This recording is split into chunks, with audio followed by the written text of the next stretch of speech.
আমি এখন আছি ময়দান চত্বরে।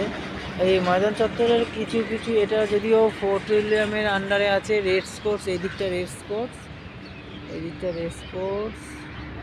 এইদিকে দেখুন গাছগুলোর অবস্থা।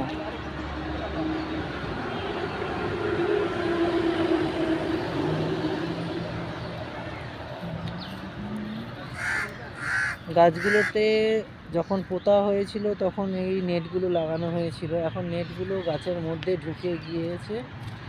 এগুলো দেখার কেউ নেই, যদিও এটা পেট্রোলিয়ামের আর্মির তত্ত্বাবধানে আছে এটা।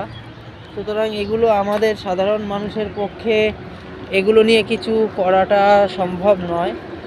তাই যদি আমার ভিডিওর মাধ্যমে এইগুলো পেট্রোলিয়াম কর্তৃপক্ষের কাছে, আর্মি কর্তৃপক্ষের কাছে নজরে আসে, তাহলে আপনারা যদি এই বিষয়টা একটু দেখেন তাহলে খুব ভালো হয়।